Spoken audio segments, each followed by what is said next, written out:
আসসালামু আলাইকুম গাইস, আমি চলে এসেছি নতুন এক অশোকের সন্ধান দেওয়ার জন্য গাছগোছালির কাছে।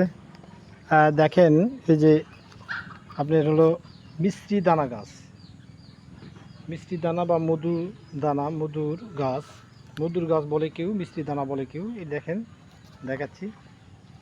এই গাছটি হলো মিষ্টি দানার গাছ। এই গাছের উপকারিতা সম্পর্কে অনেক ধরনের। এই গাছটি সোনার থেকেও দামি, হীরার থেকেও দামি গাছ। এই গাছের একটা টিপস আপনাদের সামনে জানাচ্ছি, যেটা হলো দেখেন, এই মিশ্রিদানা গাছের মিশ্রিদানা গাছের শিকড় তুলে যদি কেউ 2 ছটাক পরিমাণে প্রতিদিন সকাল এবং সন্ধ্যায় 2 ছটাক পরিমাণে এই শিকড় উঠাইয়া পাটায় পিষে সুন্দর করে রস করে 2 ছটাক পরিমাণে খায় যদি, তাহলে তার জন্য অন্ততপক্ষে গায়ের বিষ, ব্যথা, হাত পায়ের ব্যথা, মাথার ব্যথা, কোনো প্রকার বিষ ব্যথা থাকবে না এবং শরীর অত্যন্ত শক্তিশালী হবে। কোনো ব্যথা উপভোগ করতে পারবে না।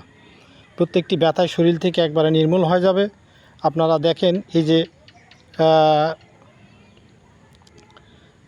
সোনা পাতা, এটা হচ্ছে সোনা পাতা বলে কেউ, মিষ্টি দানা বলে কেউ, মধু বলে। মধুর গাছ বিভিন্ন জায়গায় বিভিন্ন নামের সঙ্গে বলা আছে। এই গাছটি ভালো করে ফলো করেন। এই গাছটির যে মূল, এই মূলটি তুলে যদি কেউ খায় রস করে, তাহলে তার হাত পায়ের বিষ ব্যথা বলে কোনো কিছু থাকবে না ইনশাআল্লাহ।